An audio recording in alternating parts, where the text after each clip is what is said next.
Radio Costa Rica, Radio Costa Rica, en el corazón de una nueva era que llevas en tu mano y con un clic escuchas nuestra radio.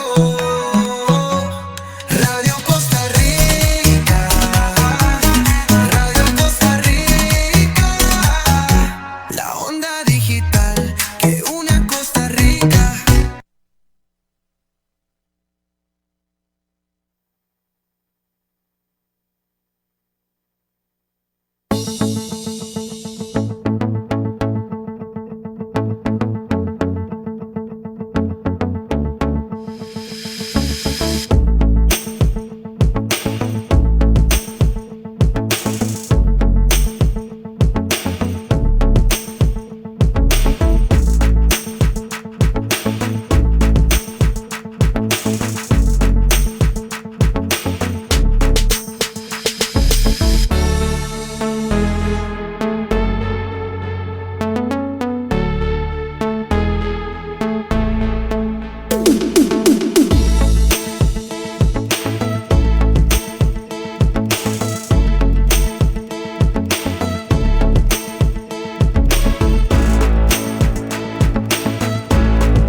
Buenos días Costa Rica, buenos días Costa Rica, su servidor Marlon Méndez le saluda hoy, sábado 30 de agosto del 2025, bienvenidos a su programa Contacto Comunal que se transmite de lunes a sábado de 11 a mediodía, dándole gracias a Dios por el don de la vida, el trabajo, la salud, gracias por su fiel sintonía a este espacio. Ya hoy, el último sábado de este mes de agosto, esperando que se hayan logrado todas las metas que se propusieron en este mes y que el que viene el próximo lunes sea de mucha bendición y trabajo para todos ustedes. Se les saluda ya Andy Torres en cabina, a Rebeca Navarrete en el tema de mercadeo y a José Domínguez allá en Goicoechea. Gracias por sintonizar nuestro espacio, gracias a todos nuestros patrocinadores que hacen posible este espacio que brinda la oportunidad de hablar de diferentes temas relacionados con nuestra Costa Rica. Hoy nos vamos a trasladar hasta Desamparados, allá en San José, con el abogado don Luis Bonilla, para hablar de un tema muy interesante que se trata y que ha estado los últimos tiempos en boca de muchos costarricenses, sobre los tres poderes de la República, ¿verdad? Para que la gente conozca y respete lo que dice nuestra Constitución. Así que con don Luis, vamos a conversar sobre los pros y los contras de tener estos poderes de la República. Así que muy buenos días, don Luis, ¿cómo amanece? Buenos días, don Marlon, y buenos días a la estimable audiencia. Es un gusto estar con ustedes hoy.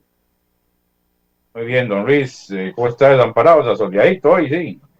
Sí, de momento, no hay nubes negras. De momento está bastante soleadito. Preparándonos para este mes de patria, ojalá que sea de paz y se bajen un poquito las aguas que han estado muy toreados en el tema político, ¿verdad? Pero bueno, es parte de nuestra Costa Rica, ¿verdad? Así que para entrar en materia, don Luis, expliquémosle a nuestra audiencia la institucionalidad de los poderes de la República, ¿verdad? Los tres poderes que rigen nuestro país, para que nuestra democracia perdure en el tiempo. Así que adelante, don Luis. Sí, buenos días. Nuestro país es un estado democrático de derecho. Para ejercer el poder, por ahí se escucha mucho el poder del pueblo, del soberano. En una democracia eso es esencial. No se puede ejercer directamente, sino que tenemos cada 4 años, por lo menos para lo que tiene que ver con el Poder Ejecutivo y el Poder Legislativo, tenemos el derecho y también es una obligación de ir a votar por presidente y por diputados. Así es como nosotros podemos ejercer el poder.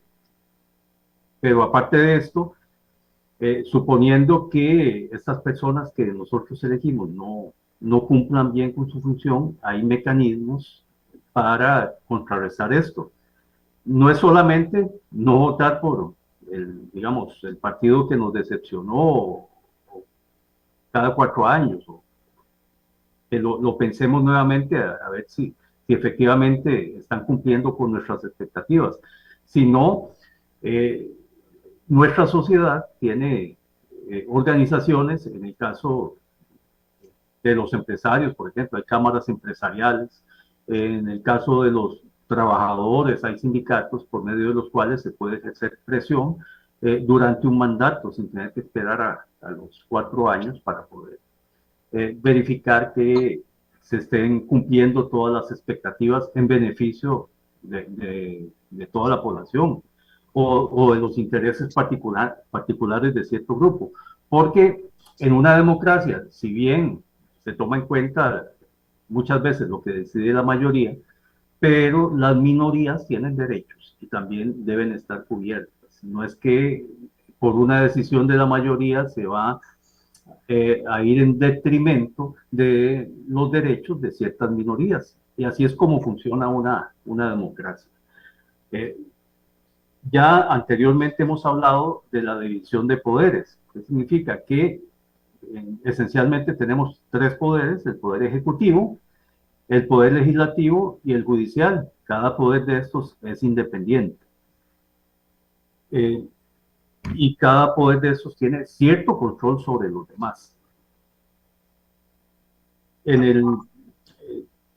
En la charla de hoy quiero hacer especial énfasis en órganos e instituciones jurídicas externas.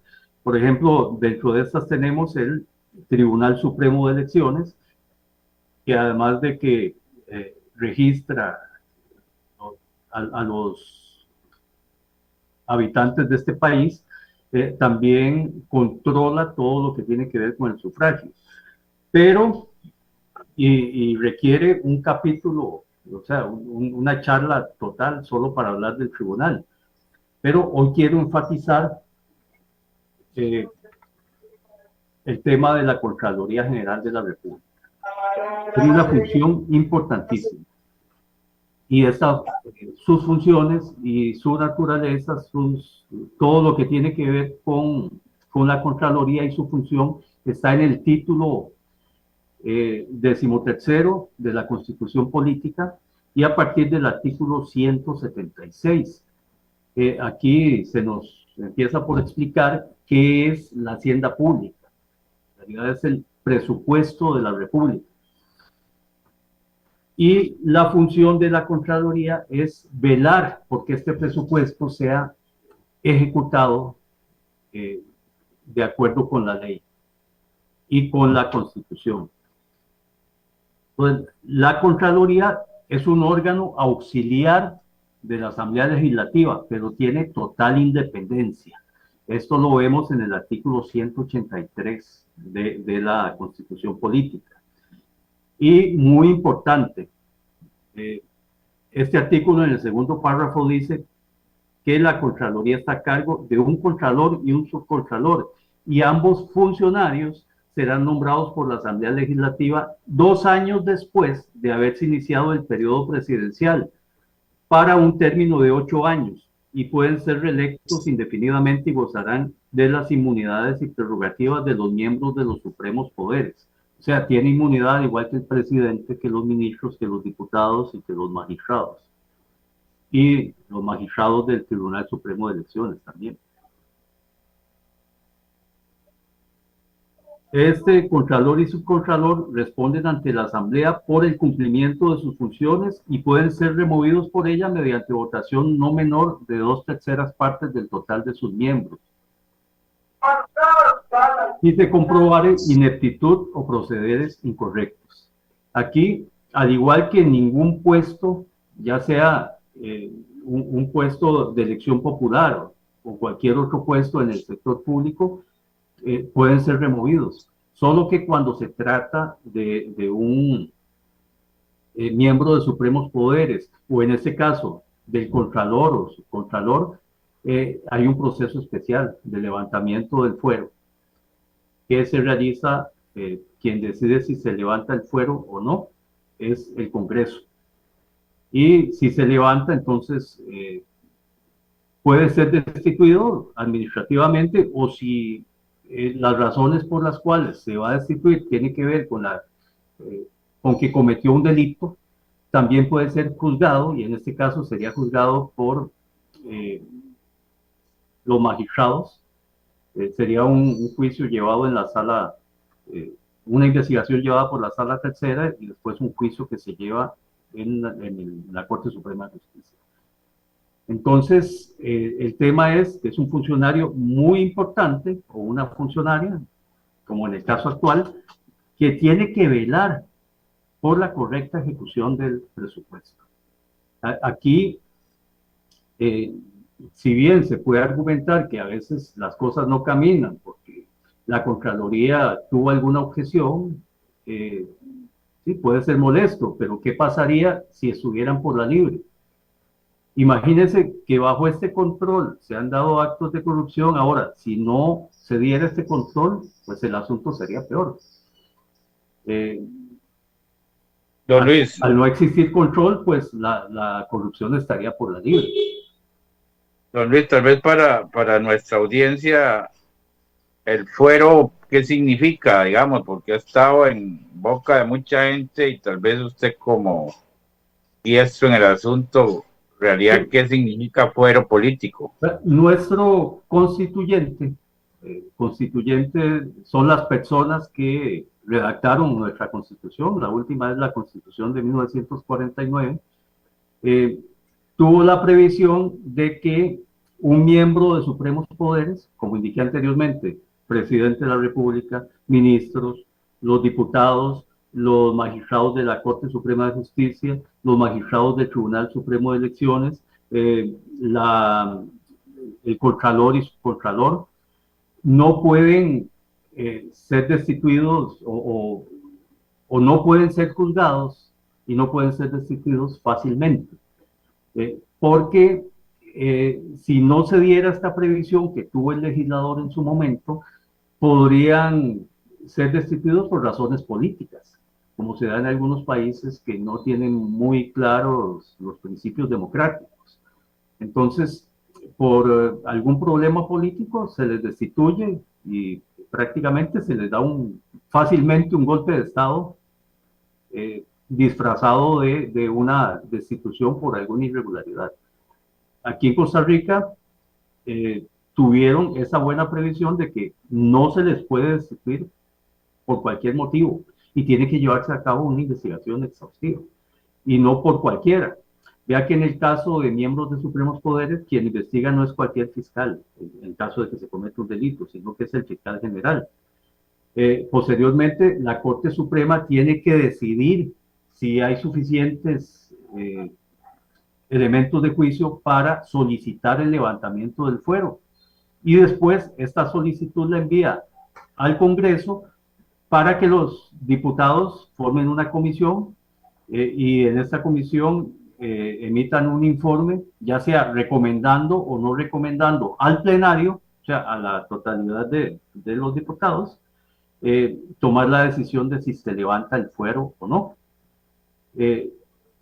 Este informe no es vinculante, eso significa que el plenario puede aceptarlo o puede no aceptarlo, la recomendación. Ahora, suponiendo que recomienda levantar el fuero, entonces ya sí, el asunto vuelve al Poder Judicial y se le juzga por medio de la Corte. Si resulta culpable, pues ahí nuevamente el Congreso puede tomar la decisión de destituirlo. Ahora, la un causal inmunidad, suficiente para destituir a cualquier miembro del Supremo Poder que después de pasado todo este proceso resulta que resultó culpable por los hechos que se le estaban atribuyendo. Esto en el caso de un delito. Puede ser por otra serie de motivos, incluso de índole administrativo, que no llegan a ser delito, pero sí son graves. Entonces, el funcionario, el miembro del Supremo Poder no puede continuar en el puesto. O incluso, en el caso de la presidencia también, hay un artículo, si el presidente sufre un menoscabo de salud o algún problema de índole cognitivo, mental, que le impide seguir en las funciones, el Congreso puede destituirlo por esta razón, aunque no haya cometido un delito o una falta. don Luis, a nivel histórico, ¿alguien se le ha levantado el fuero? ¿O es la primera vez que si se diera en el caso de esto, el presidente sería histórico? ¿Sería la primera vez? ¿O ya ha existido algún miembro de algún poder de la República? Recuerdo el caso de un magistrado que se le levantó el fuero y posteriormente fue destituido. El fuero evita la inmunidad o digamos, vamos a ver, si yo no quiero renunciar a mi inmunidad, el fuero me... Es que eso es irrenunciable. Aunque el funcionario renuncie, siempre el Congreso tiene que levantarle el fuero. Sí, con el, Lo que pasa es que si renuncia a la inmunidad, como recientemente pasó con un ministro, de alguna manera están facilitando la decisión del Congreso, pero aún así, el Congreso es el que tiene que levantar el fuero. Aunque renuncie, no, automáticamente no puede ser juzgado. En el caso de que, estoy hablando hipotéticamente, no sé cuándo tienen que resolver esta comisión legislativa, en el caso del presidente de la República, al levantar el fuero, prácticamente tiene que enfrentar la justicia de acuerdo al caso, teniendo las pruebas correspondientes, pero ¿eso cuándo va a suceder? Tiene que esperar hasta que se lleve el debido proceso y todo lo tedioso que es en eso, esperar años. Bueno, no puedo decirle cuánto tiempo, porque eso es muy relativo. Depende de las circunstancias concretas de cada caso. Pero si ya está en esta etapa de levantamiento de fuero, es porque ya prácticamente el asunto está listo para ser juzgado. Entonces, si se levanta el fuero, pasa de una vez para ser juzgado. Así es como funciona. El procedimiento, digamos, en el Código Procesal Penal, hay todo un capítulo que es dedicado a ese procedimiento especial cuando se trata de miembros de supremos poderes. A Es mí, don Luis, diferente al de un ciudadano ordinario. a mí me llama la atención, don Luis, que esto primero pasó por los magistrados, y si hay una mayoría de magistrados que tienen la capacidad, el conocimiento, y prácticamente lo trasladan a la Asamblea Legislativa, es que sí hay muchas pruebas a favor del proceso, ¿no? Es que tenemos que separar las cosas. Una cosa es que haya motivos o que haya circunstancias que de acuerdo con la ley permiten el levantamiento del fuero, y otra cosa es el juicio donde se va a analizar la prueba y se va a determinar si esa persona es responsable de los hechos que se le están imputando o no. Ahí se recibe prueba, se reciben testigos y se recibe prueba documental y prueba pericial, etcétera. Pero esa prueba se analiza hasta que el asunto vaya a juicio. Actualmente estamos en una etapa procesal donde lo que se está analizando es si se dan los requisitos legales y constitucionales para el levantamiento del fuero. Es diferente. De hecho, en la audiencia que se dio hace unos días, hay ciertas manifestaciones que hicieron las partes, el abogado del señor presidente y el presidente, que nada tenían que ver con lo que se debe analizar por parte del Congreso para ver si se levanta el fuero o no. Porque llegaron a analizar aspectos de fondo, que eso es importante en el juicio, no en esta etapa. ¿Usted cree que sí, esta comisión que se nombró, que va a representar a todos los diputados, van a decir sí o no? Eso es muy difícil de predecir, No sé, eso es muy difícil de predecir. Pero vamos a ver, ahí tiene que ver que la parte política, o realmente cuando usted como diputado de la República analiza los pros y los contra, y ahí en su sano juicio tiene que decir sí o no. No es un tema de pasar factura, no, porque si no quedas mal parado ante la ciudadanía, no.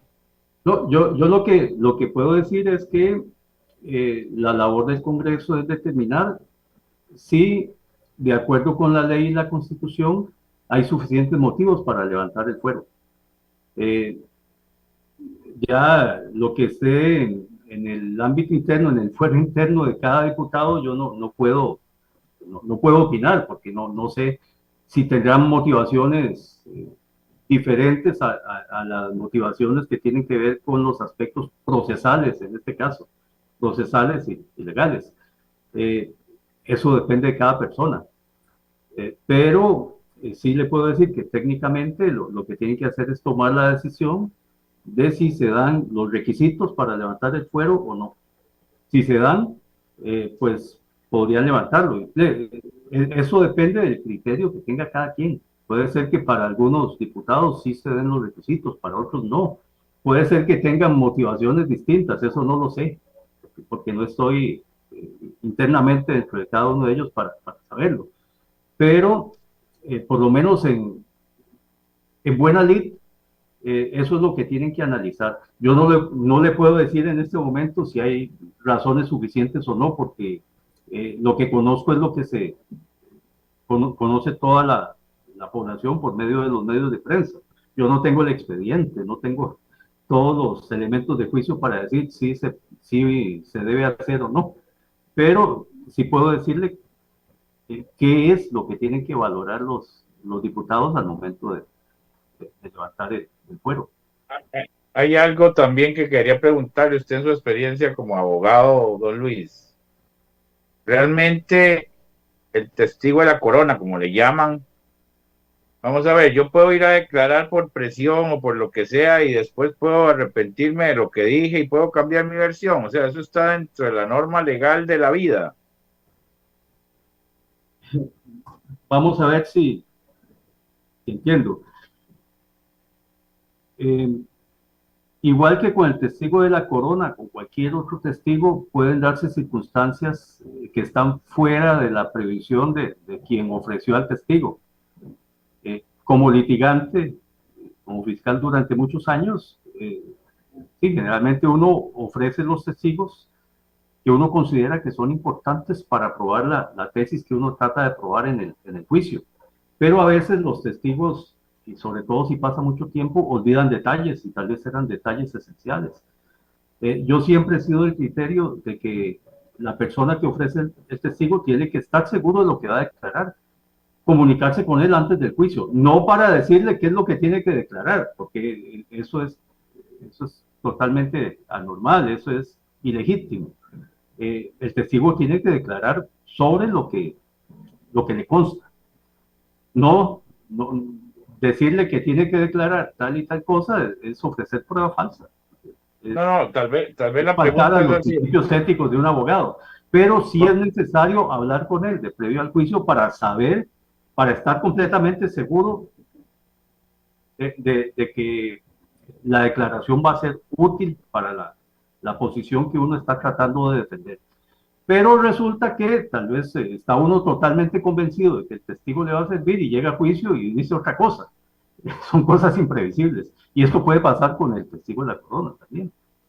Sí, Es una es figura verdad. muy cuestionada aquí y en otros países, pero que para delitos de crimen organizado es una herramienta muy útil, porque a veces es casi imposible obtener prueba para vincular, sobre todo en el caso de una organización criminal, a la persona, al pez gordo, como se dice, a la persona más importante. Por eso el No, testigo de la corona, que también sería un tema para otra charla, tiene requisitos muy estrictos. El primero, bueno, hablando del artículo 22 del Código Procesal Penal, pero también hay otras normas en la ley de psicotrópicos, tratándose de asuntos directamente con asuntos de psicotrópicos o de crimen organizado. Tiene que, el primer requisito, no va a entregar a alguien que esté por debajo de él en la organización. Tiene que ser a una persona que esté muy por encima de él. Y muy importante también, para que se le dé el beneficio al testigo de la corona, tiene que darse un resultado eh, favorable a lo que se pretende. Si lo que se pretende es la condena, resulta que va a juicio y lo absuelven, entonces ahí de nada le sirvió al testigo de la corona haber testificado porque va a tener, no va a tener ningún beneficio.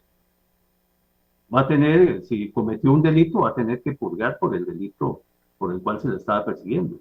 Si resulta que sí se condenó a la persona que el testigo de la corona, por decirlo de alguna manera, entregó y en contra de cuál declaró, entonces eh, puede beneficiarse con una pena inferior o incluso se le puede perdonar la pena.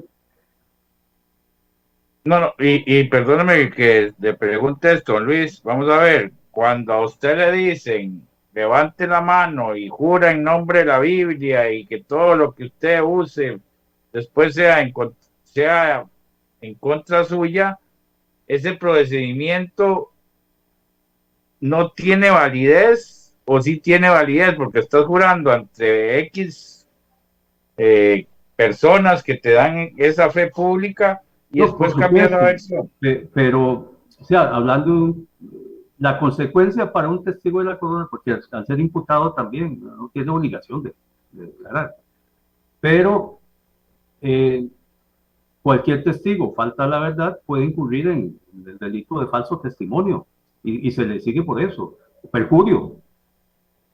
Hay consecuencias legales y esas advertencias se las hace el juez de previo a, a la declaración que dé. Y ya retomando el tema, don Luis, vamos a ver, entonces, hay un organismo que se llama Contraloría de la República. Ese es el que te dice, municipalidad, gobierno, poder, institución autónoma, estás haciendo las cosas mal. O sea, el ciudadano, el soberano, ahí es donde debe poner la denuncia.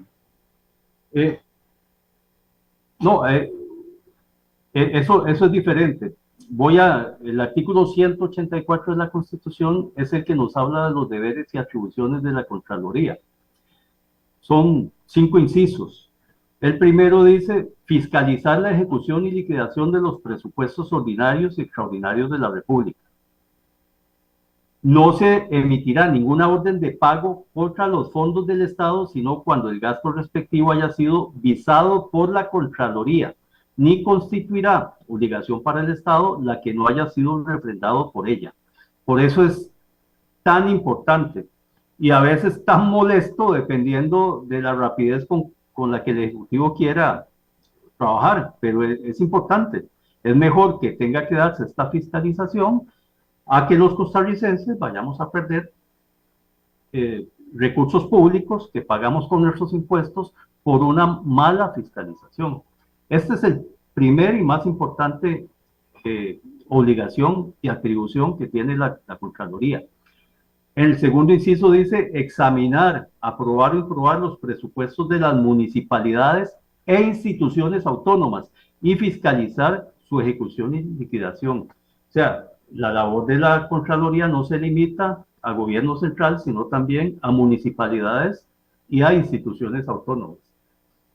El tercero es enviar anualmente a la Asamblea Legislativa en su primera sesión ordinaria una memoria del movimiento correspondiente al año económico anterior, con detalle de las labores del Contralor y exposición de las opiniones y sugestiones que éste considere necesarias para el mejor manejo de los fondos públicos. Entonces, como un informe de labores, de lo que ocurrió y una indicación de sugerencias y lo más importante es decir, bueno, en el periodo anterior se pudo ejecutar bien o no se pudo ejecutar bien el presupuesto, o se dieron tales problemas durante la ejecución. El cuarto inciso dice examinar, glosar y fenecer las cuentas de las instituciones del Estado y de los funcionarios públicos. Y el quinto, las demás que la Constitución o las leyes le asignen. Entonces, es una labor esencial. Si no existiera este control, posiblemente el país estaría en quiebra y estaría plagado de corrupción. Imagínense si con este control se dan actos de corrupción, sin este control sería un total caos. Sí, por eso, don Luis, bueno, el término contra todo en vez de Contraloría, no es que es contra todo, es que es el órgano que te dice, eso lo puedes hacer, esto no lo puedes hacer, porque si no sería fiesta Sí. para todo. Sí, o sea, una persona, nosotros que somos tan mal pensados, si alguien quiere modificar la Constitución para eliminar atribuciones de la Contraloría, para restar las potestades que tienen los otros poderes de la República, como el Poder Judicial, pues lo que se está buscando es una dictadura. Si algún órgano no funciona bien o si tiene problemas, la solución está en mejorar la gestión de ese órgano, no en eliminarlo, no en quitarle atribuciones. Porque entre más atribuciones se le quite a los órganos de control y entre más atribuciones se le quite a los poderes de la República, más nos estamos acercando a una posible dictadura. Que pues, sabemos, no hay ninguna dictadura buena, todas son nefastas. Llega el momento, ha pasado en varios países, hay montones de ejemplos en que la persona entra legítimamente, electa por el pueblo, le endulza los oídos con cantos de sirena a la población, se vuelve muy popular y después poco a poco va restando, de alguna manera va desapareciendo los contrapesos, va desapareciendo las potestades y al final tiene poder absoluto sobre el poder ejecutivo, sobre el poder legislativo y sobre el judicial. Entonces ahí ya no hay democracia. Lo que hay es poder absoluto, lo que hay es una Y dictadura. una pregunta, don Luis. En el caso de la Contraloría, ¿quién fiscaliza la Contraloría? El Congreso, bueno, y todos los ciudadanos, cualquiera que, como cualquier órgano público, todos los ciudadanos tenemos la potestad de reclamar. Y Por en el medio caso de organizaciones, a veces, como le indiqué al inicio, la palabra de Luis Alonso Bonilla puede ser que no tenga mucho peso, pero si yo pertenezco a una organización, esta voz puede tener más peso. Y dependiendo de las irregularidades que detecte uno, digamos, en este caso, hablando de la Contraloría, pueden ser administrativas, podemos ir, digamos, si resultamos perjudicados por una decisión errónea o por una gestión errónea de la Contraloría, tenemos la opción de ir a un tribunal contencioso administrativo. Si resulta que hay actos de corrupción, pues podemos ir a los órganos del Poder Judicial para que tomen cartas en el asunto. O sea, aquí nadie se salva, lo que pasa es que hay reglas en la ley y en la Constitución para enmendar cualquier problema que se pueda dar en la función de cualquier miembro de un supremo poder o de algún órgano importante como la Contraloría o el mismo Tribunal Supremo de Elecciones. En el caso de doña Marta Costa, la asamblea es la que le dice, porque no sé cuántos años tiene esta doña Marta como contralora, pero cada cambio de gobierno, la asamblea dice, doña Marta siga 4 años más, así funciona. No, las reglas ya las indiqué, vamos a ver. Eso está en el artículo 183. Lo que dice el artículo 183 de la Constitución es la Contraloría, en el segundo párrafo, es donde lo da. La Contraloría está a cargo de un contralor y subcontralor. Ambos funcionarios serán nombrados por la Asamblea Legislativa 2 años después de iniciado el periodo presidencial. O sea, es una previsión del constituyente también para verificar que no tenga que haber alguna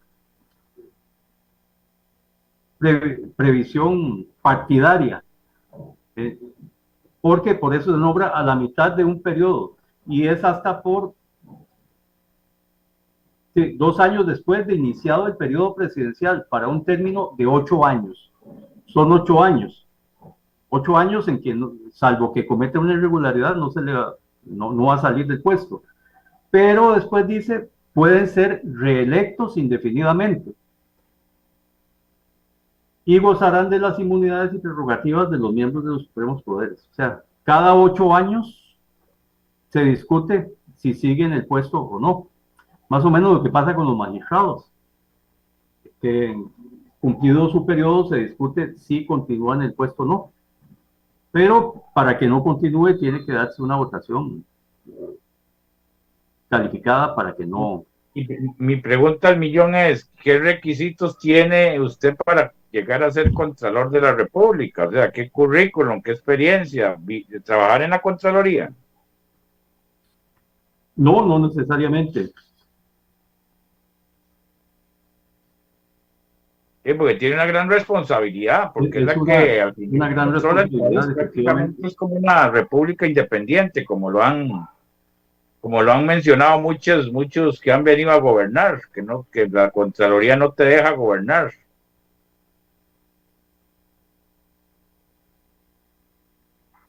Sí, los requisitos exactos, sobre eso no tengo la información completa en este momento, pero sí sé que tiene que ser una persona, sobre todo en la parte moral, que no tenga problemas. Y lógicamente que tenga eh, eh, experiencia en asuntos presupuestarios. No necesariamente tiene que ser economista, puede ser abogado, puede ser de otra profesión, porque tiene una batería de funcionarios especialistas en cada uno de los temas profesionales que se deben tratar en la Contraloría, no solo de índole económico, eh, pero no necesariamente tiene que ser economista. Y es una decisión, la elección y el concurso se hace a nivel del Congreso, que es quien nombra a esa persona. Pero sí prometo tener los requisitos exactos, no los tengo en este momento, para ser contralor. Sí, soy consciente de que, porque en otras ocasiones hemos estado en esa discusión, que no necesariamente tiene que ser un profesional en ciencias, en alguna carrera de ciencias económicas. De hecho, muchos contralores han sido abogados. Sí, sí, porque don Luis está rodeado de una cantidad de gente, contadores, economistas, o sea, abogados dentro de tu grupo de colaboradores dentro de la Contraloría y no te vuelves loco con tanto proyecto que presentan todas las municipalidades, empezando por ahí, ¿verdad? Y los gobiernos. Sí, la Contraloría es uno de los órganos más profesionales, más especializados que hay. Y de acuerdo, bueno, por lo menos ese es mi criterio, durante muchos años ha cumplido de forma idónea su función.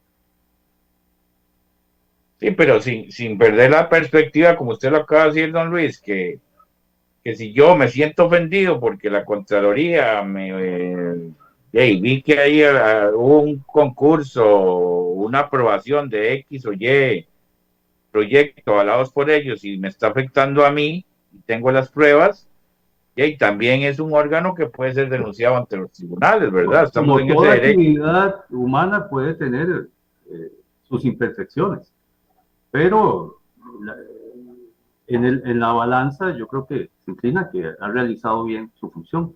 Sí, soy consciente, de hecho, no he estado de acuerdo con algunas decisiones de quienes temporalmente han estado al mando de la Contraloría, pero por esos asuntos puntuales no puede uno despotricar contra una institución tan importante y que efectivamente ha cumplido de manera eficaz, idónea su función. Eh, Muchas veces no podemos estar de acuerdo con alguna decisión que estimamos errónea. Y sí, considero que se han cometido errores, pero ha sido una persona y en un momento histórico puntual y no se puede eh, de alguna manera ampliar ese error puntual eh, para extrapolarlo la función que realiza un ente tan importante como la Contraloría. Una pregunta, don Luis, ¿la sala cuarta le puede ordenar a la Contraloría que haga las cosas bien o viceversa, no? No, es que eso depende de las circunstancias. La sala constitucional eh, es el tribunal máximo de índole constitucional. Creo que en alguna ocasión hablamos de eso. Eh, ahí se resuelven recursos de amparo que tienen una mayor amplitud, se resuelven habeas corpus, creo que un programa lo dedicamos a esto. Lo que se resuelve por parte de la Sala Constitucional, los habeas corpus tienen que ver sobre todo con la libertad, eh, los recursos de amparo con otros derechos constitucionales, y lo que se resuelve tiene eh, tiene carácter obligatorio, erga omnes. Eso significa que todo mundo tiene que obedecerlo. La única, el único órgano que puede cambiar ese criterio es la misma sala constitucional. Si unos años después de determinada decisión resuelve en sentido contrario, posiblemente con otra constitución, o sea, constitución no me refiero a constitución política, constitución de los magistrados, puede cambiar de criterio. Pero mientras eso no suceda, lo que dicta sobre determinado tema es de aplicación obligatoria, de carácter obligatorio para todos. En el caso de los amparos, como indiqué en el programa que hablamos sobre ese tema, se rechaza generalmente cuando es algo que se puede solucionar mediante la legislación ordinaria. Digamos, no va a resolver sobre algo que un tribunal ordinario puede resolver. Entonces ahí lo declara, lo rechaza de plano y dice, no, esto tiene que llevarlo usted a la jurisdicción ordinaria. Pero si se trata de una violación clara a un derecho fundamental, entonces sí puede resolver. Tal vez como para ir cerrando el tema, don Luis, y le quede claro a nuestra audiencia, y la pregunta frecuente, si yo como ciudadano siento que mi asamblea legislativa o el consejo municipal que existe en este país, en todos los cantones, ¿cuál sería el órgano que tendría yo que buscar para poner una denuncia o para quejarme? ¿Sería la asamblea legislativa, el consejo municipal o la contraloría o la administración de cada alcaldía? Depende. Deme un ejemplo de qué situación concreta puede ser. Es que dependiendo del caso, puede resolverse directamente en el órgano municipal, o si se trata de un delito, habría que recurrir ante los tribunales. Si se trata de la violación de un derecho fundamental, entonces habría que ir ante la sala constitucional con un amparo, pero depende de la situación concreta, hay una solución. A veces en cada organización, digamos, una municipalidad, por ejemplo, puede haber una Contraloría de Servicios que puede ayudar, por lo menos en el primer nivel, a solucionar ese problema. La Contraloría de Servicios va directamente ante el órgano municipal o el funcionario que desde su perspectiva está cometiendo el error. Y después le contesta a usted, sí, consultamos con esta oficina de la municipalidad y nos dijo tal y tal cosa, consideramos que no hay problema, o ya se solucionó, gracias a su queja, tomaron previsiones para que ese problema que usted está mencionando no se vuelva a dar. Entonces ahí estamos ante tal vez una Contraloría de Servicios dentro de la municipalidad que eficazmente logró solucionar el problema en su primera etapa. Si no se resuelve el problema acá, entonces ahí va escalando. Si resulta que nadie, como se dice popularmente, le dio pelota a usted en la institución municipal, usted puede ir escalando. Y si es un problema que tiene que ver con ejecución de presupuesto, pues incluso se puede escalar para que la Contraloría General de la República tome cartas en el asunto. Pero sí, hay diferentes posibilidades dentro del entramado, dependiendo del caso concreto, para solucionar ese conflicto. Si ya se trata de un delito, pues se plantea una denuncia ante el Ministerio Público. Muy bien, don Luis, ya nos quedan unos minutos tal vez para que en resumen tu último mensaje para que la gente, vamos a ver, usted lo acaba de decir, nos dan la posibilidad de ir a elegir a nuestros gobernantes y no vamos a votar, después no hay derecho al berreo, creo, ¿verdad? Que por eso es importante que la gente analice a las personas que vamos a llevar a estas instituciones para que nos den resultados. digamos, por ahí podrían dar el último mensaje final, don Luis. Sí, es importante que todos los ciudadanos estemos informados, que nos informemos más principalmente de la labor de nuestras instituciones jurídicas. Hemos tenido, y este es tema para otro programa, hace unos 2 días entregaron el informe de la educación y es lamentable el retroceso. Es lamentable todo lo que ha pasado. Dentro de todas estas cosas en el rezago en educación, no se ha dado importancia a la educación cívica. Cualquier persona que sale de secundaria debería saber cómo funcionan nuestras instituciones jurídicas. Si todas las personas que están en secundaria o que salen de secundaria son conscientes de esto, posiblemente van a emitir el voto de una manera más consciente del entorno. Sin pensar en que hay que desaparecer instituciones importantísimas o restar funciones a nuestras instituciones, como la Contraloría General de la República, que vela por la hacienda pública, o el Poder Judicial, que vela porque se imparta justicia. Hay que pensar en fortalecer esas instituciones, no en desaparecerlas. Y desde esa perspectiva, y tomando en cuenta esas circunstancias que estoy mencionando, así debería emitir el voto, por quien trate de fortalecer nuestra democracia y no desaparecerla. Excelente mensaje, don Luis. Gusto en saludarlo, que tenga un excelente mes ahora en septiembre y que cierre bien este fin de semana. Igualmente, un gusto haber estado con ustedes y que pasen buena tarde. Y queda pendiente ese tema, la parte cívica y qué penoso, ¿verdad? Qué generación esta, ¿verdad? Que yo no sé, hay que hacer algo ya por estos jóvenes que van a dirigir nuestro país en algunos años, ¿verdad? Entonces, gusto saludarlo, don Luis. Igual, hasta luego. Bueno, nos vemos. De parte de su servidor Marlon Méndez, gracias por su compañía en este mes de agosto. Nos vemos el lunes a partir de las 11 de la mañana.